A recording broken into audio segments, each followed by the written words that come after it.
If you've been broken up with, seeing your ex's face on social media every day is the worst. So you block them, right? Seems like the easiest answer. But what if you want them back?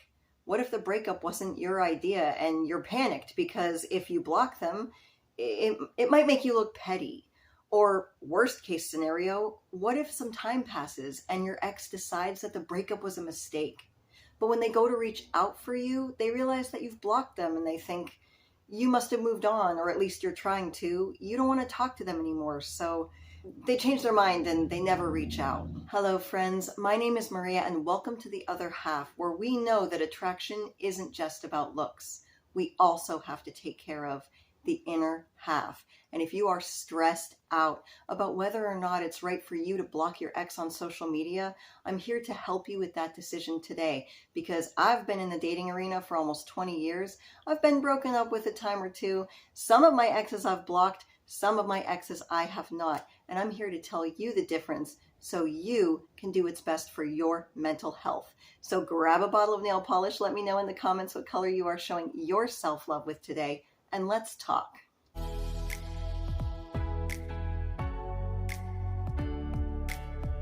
All right, so in order to make the right decision whether or not to block your ex, you need to first evaluate mentally where you are with this breakup. I know for me in the past, one of the only reasons I didn't block someone who broke up with me is, quite frankly, because I didn't care enough about the relationship. Seeing them on my social media feed, it didn't bother me at all. Like, has someone ever broken up with you and 2 years later you really don't give a hoot what they're doing in life and their face comes through your feed and it's almost like you're totally indifferent to it because you're indifferent to it?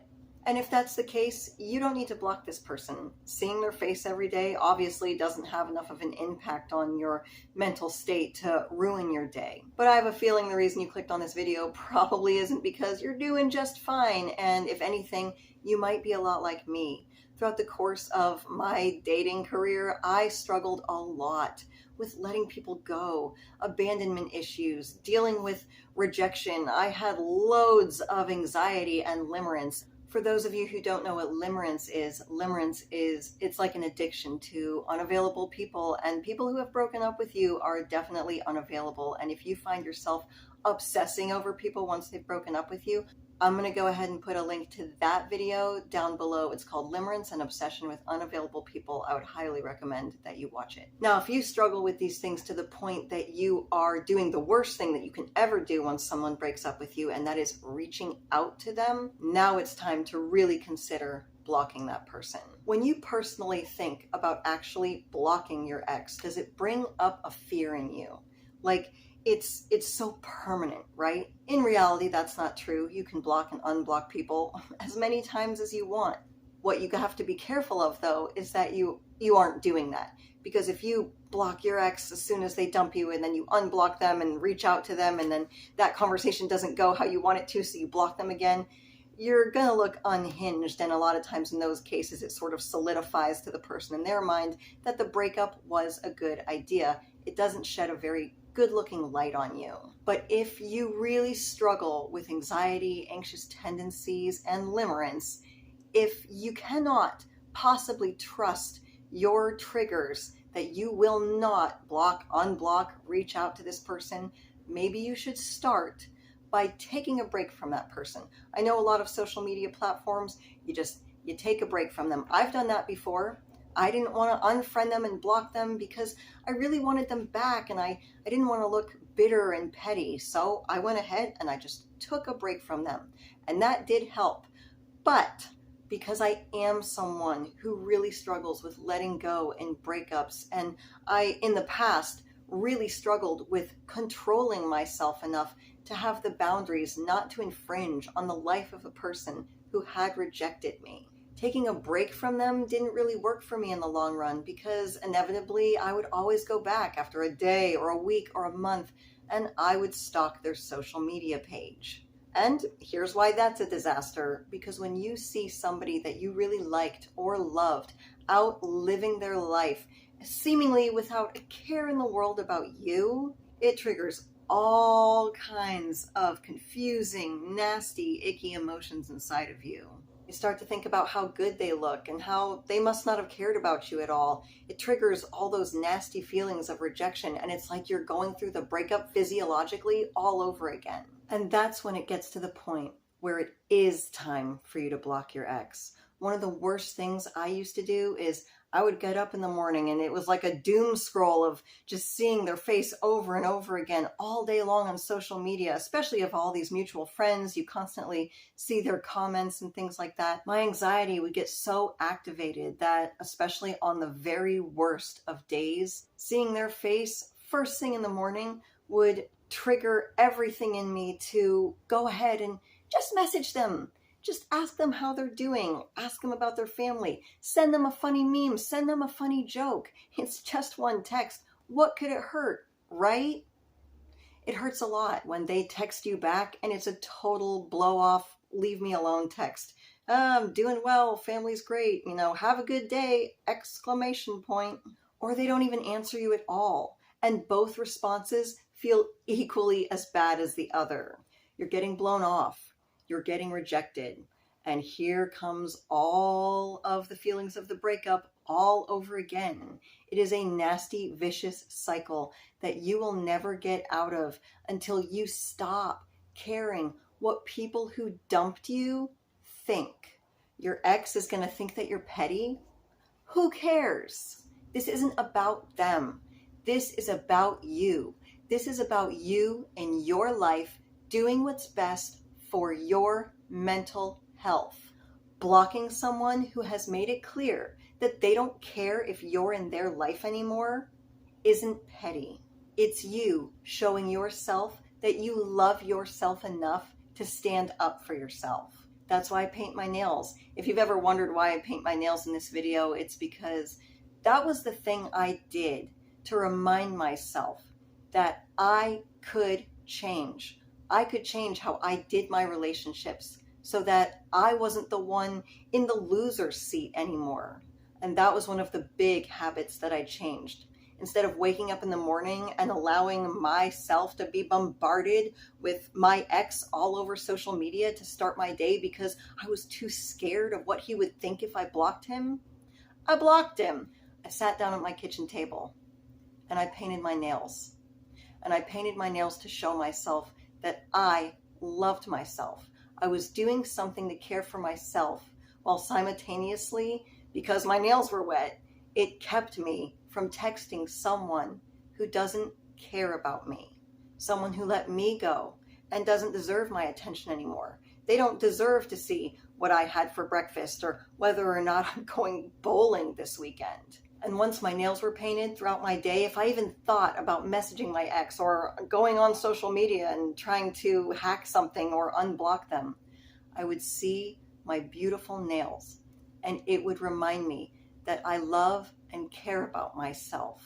And I'm no longer going to do things in my life that give other people the power to sabotage my day, my workout, my mental state. And neither are you. And you know what? Sometimes breakups are a mistake. Sometimes people get space from each other and they realize, oh my gosh, I let something really good go. It does happen, but it happens with time and with oxygen and with space. They won't be able to miss you if you are also on their social media scroll every single day. They still have that little comfort of getting to keep you in their life. I tell you right now, do not even worry that someone who realizes the breakup was a mistake won't reach out to you just because you blocked them. And as for the guys that dumped me and I did end up blocking them on social media, to be totally honest, a couple of those guys were back when social media didn't exist. But to be fair, back in the day, if someone broke up with you and you didn't talk to them or keep in touch with them, that's basically like blocking them on social media. They didn't see you every day. They didn't talk to you every day. They didn't have access to you. Those guys that dumped me before social media was a thing and I finally had the determination to disappear from their life, they called. This is why I always say, if someone doesn't want to be in your life anymore, let them walk. And if you want to know my results with that strategy, I will leave a link to that video, Let Them Walk, in the description down below.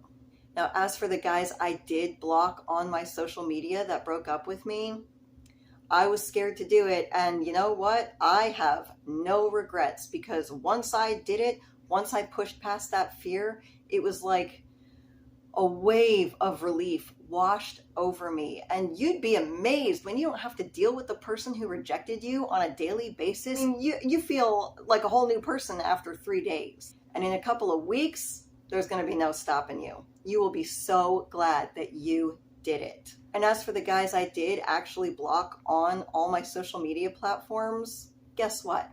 After a couple of months and some space away from me, a couple of them did realize that the breakup was a mistake. I have had guys that I've blocked call me out of the blue after a couple of months. I once had a guy send me an email.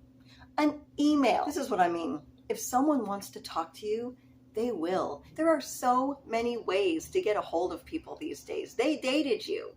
I'm sure they know your email. They know your phone number. They know where you live. And to this very day, you can still put a stamp on an envelope and send something snail mail. I know. I've done it. Blocking guys has never stopped them from getting a hold of me if they ever realized that the breakup was a mistake. I listen to relationship podcasts all the time. I've never once heard a couple say, well, we were destined to be together, but it just didn't happen because they blocked me on a social media platform. Do it for yourself. Give yourself a break. Give yourself a break from the person who hurt you, at least for a few months.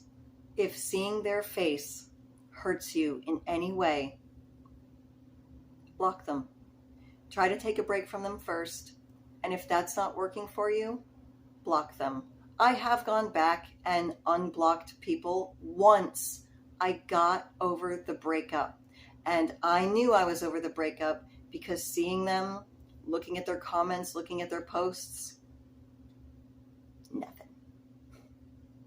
And by the way, if someone ever breaks up with you and then after you block them, they find a way to get a hold of you immediately and they're like, what the hell, you blocked me? Stay away from that person. You're dealing with a clown and they're going to totally mentally screw you up. It's like, see, like this color. It's called Not Today, Satan. I'm just joking. It's called Flowerista from Essie. My name is Maria Adriana. You did not have to live my life, but I certainly hope you can learn something from it. As always, thank you for visiting. The Other Half.